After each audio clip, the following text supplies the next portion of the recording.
আজকে সকাল সকাল উঠলাম, উঠার পরে দেখলাম যে আমাদের পুকুরে ব্যাট দিতে আইছে জেলে ভাইরা। তো জেলে ভাইরা আসার পরে এখানে দেখতেছি যে ব্যাট দেওয়া অলরেডি শেষ।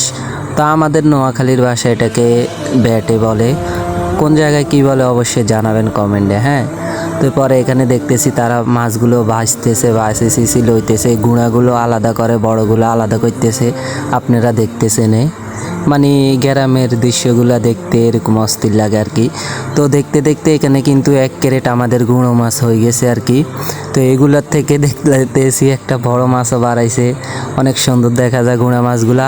আবার এগুলার কেজি কিন্তু 800-1000 টাকা করে। এগুলা গুঁড়া হইলে কি হয়েছে ভাই, অনেক দাম আছে এগুলার। হ্যাঁ, তো এই যে মাছগুলা দেখছেন বরাবর 1 ক্যারেট হয়েছে। তো আবারও কিন্তু দেখতে দেখতে আমাদের এখানে বড় মাছগুলাকে আনা হয়েছে তুলে। তো তুলে আনার পরে আমরা দেখতেছি এখানে রুই মাছ আছে, বিরকেট মাছ আছে, যেটাকে ঢাকাইয়া ভাষা বলা আর কি সিলভার কাপ। তো দেখতে দেখতে এবার হয়েছে আর কি মাছগুলো আলাদা করার পালা।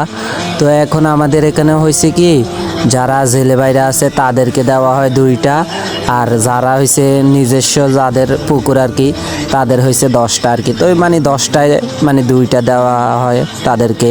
তো এখানে বাসি বাসি বড়গুলো আলাদা করতেছে, এখানে আবার গুঁড়া মাছগুলো আলাদা করতেছে। আর এখানে ভাই অন্তত 80,000 টাকার নাকি গুঁড়া মাছে আছে। তো সবাই আসছিল কিন্তু এখানে মাছগুলো নেওয়ার জন্য। আর এখানে কিন্তু যারা মানে পাইছিল জেলে বাইরা মাছ তাদেরগুলা বিক্রি করে দেওয়া হয়েছে। বিক্রি করা শেষে এখানে আমাদের নিজস্ব মাছগুলো আর কি আলাদা করা হইতেছে এখানে। মানে এগুলো হইলো বাড়ির মাছ আর কি সবাই। তো এখন এগুলা ভাগ করা হইবে। তো আজকের ভিডিও কেমন হয়েছে অবশ্যই আপনারা কমেন্টে জানাবেন। আর আসসালামু আলাইকুম, আমার নাম রিফাত, সবাই ভালো থাকবে।